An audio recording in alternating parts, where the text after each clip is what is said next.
ಉಳಿದ ಕ್ಷೇತ್ರಗಳ ಅಭ್ಯರ್ಥಿಗಳ ಹೆಸರು ಯಾವಾಗ ಘೋಷಣೆ ಆಗುತ್ತೆ ಅನ್ನುವಂತಹ ಪ್ರಶ್ನೆಗೆ ಬಹುತೇಕ ಉತ್ತರ ಸಿಗ್ತಾ ಇದೆ. ಇವತ್ತೇ ಸಿಎಂ ಸಿದ್ದರಾಮಯ್ಯನವರು ದೆಹಲಿ ಪ್ರವಾಸ ಮಾಡ್ತಾರೆ. ಅದಾದ ಬಳಿಕ 21 ಕ್ಷೇತ್ರಗಳ ಅಭ್ಯರ್ಥಿಗಳ ಹೆಸರು ಕೂಡ ರಿಲೀಸ್ ಆಗೋ ಸಾಧ್ಯತೆ ಇದೆ ಅಂತ ಹೇಳಲಾಗ್ತಾ ಇದೆ. ಬೆಳಗ್ಗೆ 10 ಗಂಟೆಗೆ ವಿಶೇಷ ವಿಮಾನದಲ್ಲಿ ಪ್ರಯಾಣ ಮಾಡ್ತಾರೆ ಸಿಎಂ ಸಿದ್ದರಾಮಯ್ಯ. 21 ಅಭ್ಯರ್ಥಿಗಳ ಆಯ್ಕೆ ಬಗ್ಗೆ ಸಿಇಸಿ ಮೀಟಿಂಗ್ ಇದೆ. ಎಐಸಿಸಿ ಅಧ್ಯಕ್ಷ ಮಲ್ಲಿಕಾರ್ಜುನ ಖರ್ಗೆ ಅವರ ನೇತೃತ್ವದಲ್ಲಿ ಸಭೆ ಆಗುತ್ತೆ.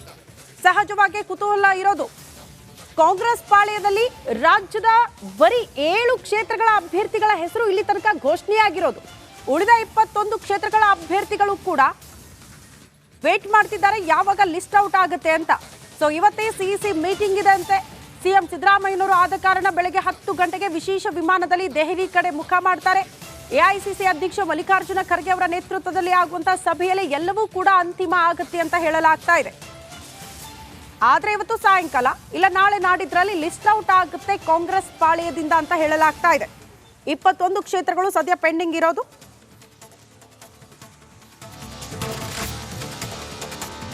ಕೋಲಾರ ಕಾಂಗ್ರೆಸ್ ಅಭ್ಯರ್ಥಿ ಆಯ್ಕೆ ದೊಡ್ಡ ಮಟ್ಟದ ಕುತೂಹಲಕ್ಕೆ ಕಾರಣ ಆಗ್ತಾ ಇದೆ. ಇಂದು ದೆಹಲಿಯಲ್ಲಿ ಕಾಂಗ್ರೆಸ್ ಚುನಾವಣಾ ಸಮಿತಿ ಸಭೆ ಇದೆ. ದೆಹಲಿಗೆ ದೌಡಾಯಿಸಿದ್ದಾರೆ ಸಚಿವ ಕೆಎಚ್ ಮುನಿಯಪ್ಪ. ಎಐಸಿಸಿ ಅಧ್ಯಕ್ಷ ಮಲ್ಲಿಕಾರ್ಜುನ ಖರ್ಗೆ ಅವರನ್ನ ಭೇಟಿಯಾಗಿ ಚರ್ಚೆ ಮಾಡಿದ್ದಾರೆ. ದೆಹಲಿಯ ರಾಜಾಜಿ ಮಾರ್ಗ್ನಲ್ಲಿರುವ ಖರ್ಗೆ ಅವರ ನಿವಾಸಕ್ಕೆ ಹೋಗಿ ಭೇಟಿ ಮಾಡಿದ್ದಾರೆ ಎನ್ನುವುದರ ಡೀಟೇಲ್ ಸಿಗ್ತಾ ಇದೆ. ಕೋಲಾರ ಕ್ಷೇತ್ರದ ಬಗ್ಗೆ ಮಾತುಕತೆ ನಡೆಸಿದ್ದಾರೆ ಸಚಿವ ಕೆಎಚ್ ಮುನಿಯಪ್ಪ. ತೀವ್ರ ಕುತೂಹಲಕ್ಕೆ ಕಾರಣ ಆಗಿರುವುದು ಕೋಲಾರ ಲೋಕಸಭಾ ಕ್ಷೇತ್ರ, ಅದು ಕೂಡ ಕಾಂಗ್ರೆಸ್ ವಿಚಾರಕ್ಕೆ ಸಂಬಂಧಪಟ್ಟಂತೆ, ಮೈತ್ರಿ ವಿಚಾರಕ್ಕೆ ಸಂಬಂಧಪಟ್ಟಂತೆ. ಅಂದ್ರೆ ಆಲ್ಮೋಸ್ಟ್ ಅದು ಜೆಡಿಎಸ್ ಅಭ್ಯರ್ಥಿ ಅಲ್ಲಿ ಕಣಕ್ಕಿಳಿಯೋದು ಅನ್ನೋದು ಪಕ್ಕ ಆಗ್ತಾ ಇದೆ. ಹಾಗಾಗಿ ಅಲ್ಲಿ ಕಾಂಗ್ರೆಸ್ ಅಭ್ಯರ್ಥಿ ಯಾರಾಗ್ತಾರೆ ಎನ್ನುವಂತಹ ಪ್ರಶ್ನೆಗೆ ಸಾಕಷ್ಟು ಬೆಳವಣಿಗೆಗಳಾಗ್ತಾ ಇದೆ.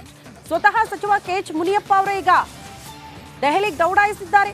ಎಐಸಿಸಿ ಅಧ್ಯಕ್ಷ ಮಲ್ಲಿಕಾರ್ಜುನ ಖರ್ಗೆ ಅವರ ನಿವಾಸಕ್ಕೆ ಹೋಗಿ ಭೇಟಿ ಮಾಡುವಂತಹ ಪ್ರಯತ್ನಗಳು ಕೂಡ ಕೆಎಚ್ ಮುನಿಯಪ್ಪ ಅವರು ಮಾಡಿದ್ದಾರಂತೆ.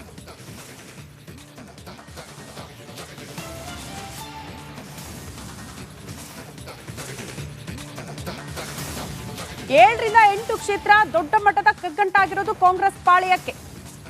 ಒಂದೊಂದು ಕ್ಷೇತ್ರದಲ್ಲಿ ಅಭ್ಯರ್ಥಿಗಳ ಕೊರತೆ, ಮತ್ತೊಂದಷ್ಟು ಕಡೆ ಆಕಾಂಕ್ಷಿಗಳ ಲಿಸ್ಟ್ ದೊಡ್ಡದಾಗಿದೆ. ಈ ಬಗ್ಗೆ ಮತ್ತಷ್ಟು ಡೀಟೇಲ್ಸ್ ಅನ್ನ ಕೊಡ್ತಾ ಹೋಗ್ತಾರೆ ನಮ್ಮ ಪ್ರತಿನಿಧಿ ಬಸವರಾಜ್. ನೇರ ಸಂಪರ್ಕದಲ್ಲಿ ಜಾಯಿನ್ ಆಗ್ತಿದ್ದಾರೆ. ಬಸವರಾಜ್, ಒಂದು ಕೋಲಾರ ದೊಡ್ಡ ಮಟ್ಟದ ಕುತೂಹಲ ಕಾರಣ ಆಗಿದೆ. ಆಲ್ರೆಡಿ ಕೆಎಚ್ ಮುನಿಯಪ್ಪ ಅವರು ದೆಹಲಿಯಲ್ಲೇ ಬೀಡು ಬಿಟ್ಟಿದ್ದಾರೆ ಎನ್ನುವಂತಹ ವಿಚಾರ. 21 ಕ್ಷೇತ್ರಗಳ ಅಭ್ಯರ್ಥಿಗಳ ಲಿಸ್ಟ್ ಔಟ್ ಯಾವಾಗ ಆಗಬಹುದು ಅನ್ನೋದು ಕುತೂಹಲ ಕೆರಳಿಸ್ತಾ ಇದೆ. ಬಸವರಾಜ್, ಏನ್ ನಿರೀಕ್ಷೆ ಮಾಡಬಹುದು ಸಿಎಂ ದೆಹಲಿಗೆ ಹೋಗ್ತಾ ಇರೋದ್ರಿಂದ? ಬಹಳ ಪ್ರಮುಖವಾಗಿ ಇವತ್ತು ಕಾಂಗ್ರೆಸ್ ಚುನಾವಣಾ ಸಮಿತಿ ದೆಹಲಿಯಲ್ಲಿ ನಡೀತಾ ಇರೋದ್ರಿಂದ 21 ಕ್ಷೇತ್ರಗಳ ಬಾಕಿ ಉಳಿದಿದ್ದಾರೆ. 21 ಕ್ಷೇತ್ರಗಳ ಬಗ್ಗೆ ಇವತ್ತು ಬಹುತೇಕವಾಗಿ ಚರ್ಚೆ ಆಗುತ್ತೆ. ಆದ್ರೆ 21 ಕ್ಷೇತ್ರಗಳ ಪಟ್ಟಿ ಬಿಡುಗಡೆ ಆಗುತ್ತೆ ಅನ್ನೋದು ಬಹಳ ಅನುಮಾನ ಇದೆ. ಯಾಕಂದ್ರೆ 15ರಿಂದ 18 ಕ್ಷೇತ್ರಗಳ ಅಭ್ಯರ್ಥಿಗಳ ಪಟ್ಟಿ ಬಿಡುಗಡೆ ಆಗುವುದು ಅನ್ನೋ ನಿರೀಕ್ಷೆ ಇದೆ. ಈಗಾಗಲೇ 15 ಕ್ಷೇತ್ರಗಳಲ್ಲಿ 1 ಅಥವಾ 2 ಆಕಾಂಕ್ಷಿಗಳನ್ನ ಇಟ್ಕೊಳ್ಳಲಾಗಿದೆ. ಅದನ್ನ ಎಐಸಿಸಿ ಮಟ್ಟದಲ್ಲಿ ತೀರ್ಮಾನ ಮಾಡಲಾಗುತ್ತೆ. ಈಗ ಹೇಳಿದ ಹಾಗೆ 7-8 ಕ್ಷೇತ್ರಗಳು ಭಾರಿ ಕಗ್ಗಟ್ಟಾಗಿರ್ತಕ್ಕಂಥದ್ದು. ಬೆಂಗಳೂರಿನ 2 ಕ್ಷೇತ್ರ ಇರ್ಬೋದು, ಕೋಲಾರ ಇರಬಹುದು, ಉಳಿದಂತೆ ಬೆಳಗಾವಿ, ಚಿಕ್ಕೋಡಿ ಇರಬಹುದು, ಧಾರವಾಡ ಇರಬಹುದು, ಇವೆಲ್ಲವೂ ಕೂಡ ಕಗ್ಗಟ್ಟಾಗಿ ಇಟ್ಕೊಂಡಿದ್ದಾವೆ. ಹಾಗಾಗಿ ಅಲ್ಲಿ ಎಐಸಿಸಿ ನಾಯಕರ ಜೊತೆ ಇರ್ತಕ್ಕಂಥ ಆಕಾಂಕ್ಷಿಗಳ ಪಟ್ಟಿಯನ್ನು ಅಲ್ಲಿ ಸೇರಿಸಿ ಅದರಲ್ಲಿ ಯಾರಿಗೆ ಸೂಕ್ತ ಅದು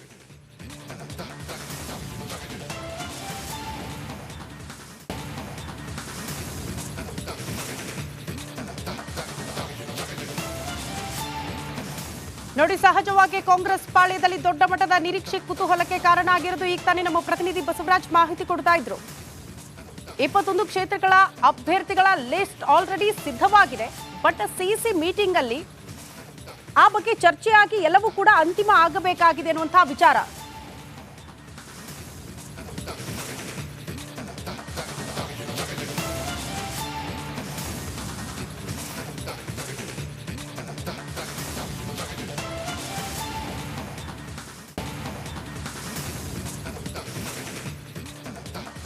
ಸಿಇಸಿ ಮೀಟಿಂಗ್ ದೊಡ್ಡ ಮಟ್ಟದ ಕುತೂಹಲಕ್ಕೆ ಕಾರಣ ಆಗಿರೋದು ಕಾಂಗ್ರೆಸ್ ಪಾಳ್ಯದಲ್ಲಿ. ಕಾರಣ 21 ಕ್ಷೇತ್ರಗಳ ಅಭ್ಯರ್ಥಿಗಳ ಲಿಸ್ಟ್ ಔಟ್ ಯಾವಾಗ ಆಗುತ್ತೆ ಅನ್ನುವಂತಹ ಕುತೂಹಲಕ್ಕೆ ಬಹುತೇಕ ಇವತ್ತು ತೆರೆ ಬೀಳುತ್ತೆ.